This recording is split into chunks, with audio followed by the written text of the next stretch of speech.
Apa itu auto debit cap? Ia merupakan kaedah yang sesuai bagi mereka yang mahu menyimpan emas secara konsisten tapi selalu terlupa untuk buat pembelian.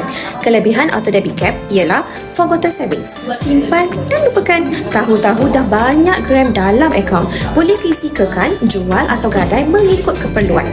Mudah. Set sekali, sistem akan buat secara automatik selama minimum 12 bulan. Nak lagi lama pun boleh. Yang ketiga, paksa diri menyimpan dulu baru berbelanja. Amat digalakkan untuk mereka yang boros. Gram emas dalam akaun pasti akan bertambah. Penyimpan emas yang berjaya adalah mereka yang berjaya menambah simpanan emas dengan konsisten. Yang kelima, tak perlu nak bazir emosi dengan naik turun harga emas sebab fokus pada pertambahan gram. Kalau harga emas rendah dan ada duit lebih, boleh juga tambah gram emas pada bila-bila masa seperti hari ini. Berpeluang memenangi hadiah cabutan bertuah setiap bulan. Kalau bulan ni tak menang, penyertaan akan ditambah ke bulan hadapan, bererti bulan hadapan akan ada 2 penyertaan kalau buat auto debit sebanyak RM200.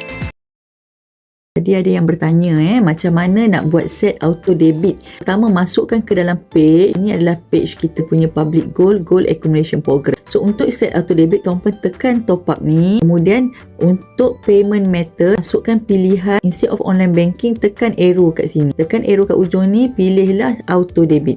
Pilih bahagian auto debit sebagai payment method. Yang mana auto debit ini bererti tuan-puan membayar secara automatik daripada bank. Jumlah, masukkan jumlah tabungan. Let's say nak tabungnya RM100, so tekan RM100. Nak tabung RM200, then tekanlah RM200 dekat sini. And then tekan duration, boleh pilih berapa tahun yang tuan-puan suka, dari 1 tahun sampailah 5 tahun. Tekan OK. Kemudian tuan-puan harus pilih tarikh untuk dia effectively tarik.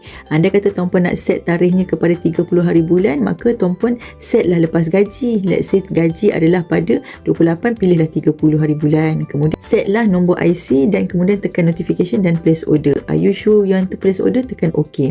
Kemudian di sini perlu untuk masuk purchase untuk identity, yang mana kita perlu pilih bank. Contohnya saya tunjukkan saya pakai bank, kemudian saya letakkan place order. Kemudian dia akan suruh masukkan dekat sini. Okey, saya akan masuk. Kemudian dia akan minta kan, lepas masukkan password, dia akan minta nak tarik daripada akaun mana.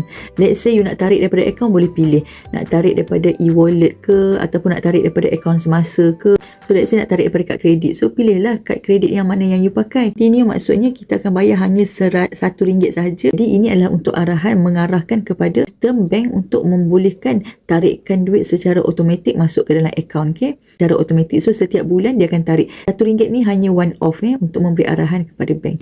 Jadi sesiapa yang nak menyimpan emas lebih mudah dan sangat senang dengan auto debit supaya komitmen bulanan kita dapat berterusan untuk menyimpan dan menabung lebih kepada fokus pertambahan gram. Alright.